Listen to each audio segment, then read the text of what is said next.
Hey Jana, happy Sunday. Alright, so earlier this week, Allegiant, the final novel in the Divergent series, was released, and I won't spoil it for anyone because I do realize that not everyone likes to spoil things like I do, but I will just say that the ending is not very happy, and actually it's very sad. It's a very sad ending. And Veronica Roth, a lot of people are hating on her for right now for ending the series the way she did. Some people liked it, but I don't know, I feel like a majority of people are kind of displeased. But this got me thinking, why is it that we love happy endings so much? Hey, Jenna, you're an aspiring writer, and I'm an aspiring writer.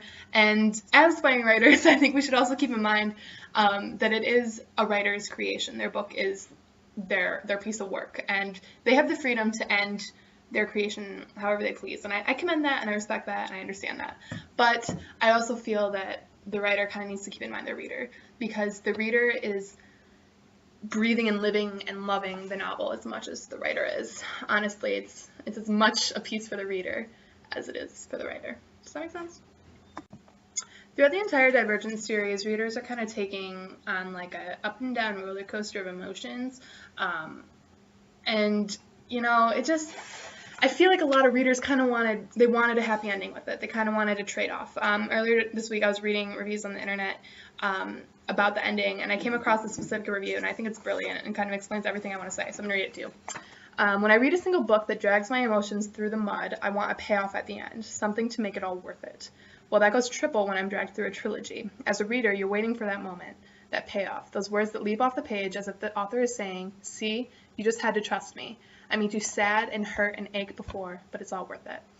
And I think this review kind of hits the nail on the head. I think it's entirely accurate.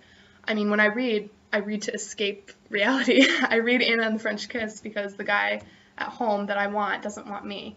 I read Gone with the Wind because I admire Scarlett O'Hara's strength and wish I had it. I read Pride and Prejudice because I want that all-consuming love that overcomes personal and social standards. I read The Fault in Our Stars because Hazel and Augustus's optimism is something I scarcely see in reality, and I really kind of wish I did. I guess thinking about it, there are plenty of really great novels that don't end with a happy ending. I mean, if you think about the Great Gatsby, that has a sad ending kind of, I guess, if you look at it in one way. I mean, but the principle and the meaning of the Great Gatsby wouldn't have been accomplished if Jay Gatsby had lived. I mean, honestly, it's kind of happy that he dies almost, because it's Daisy never would have come back to him, and he just would have lived his life waiting for her. And honestly, I don't know, I think he was long dead before George Wilson pulled the trigger, I guess. I think the same thing goes for The Fault in Our Stars, because if Augustus had lived, neither Hazel or Augustus kind of would have learned the true meaning of infinity, or having infinity in such a short time. And there's huge character development in his death. Augustus learned how he could make an impact on someone's life in having such a short time with them. And Hazel learned what forever was without having forever. In Gone with the Wind, Scarlett loses Rhett, but it also ends with her planning to get him back. And I think in losing him, she gains a lot of, inner strength, even more than what she had. And I think there's beauty and happiness in finding strength in yourself before finding love with others. So, yeah.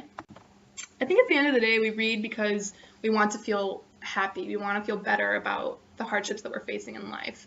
We want that ending that we seldom get in reality.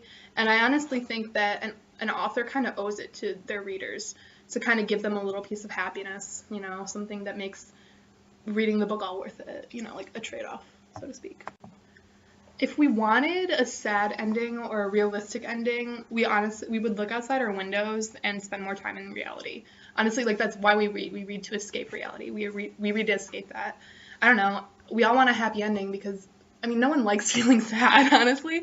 We don't read to feel sad. We read... It's also why we celebrate Christmas. Say hi to Louise. True statement. But, honestly, we don't read to feel sad. We read to feel happy. All right, Jenna, that's my opinion on happy endings and why we love them so much. I think it's a pretty fairly accurate opinion, I would say. Shut up, Elise. Anyway, I hope you're still obsessing over North and South like I am, because honestly, makes me want to die almost. It was so good. But I will see you Wednesday. All right, JanMarie out.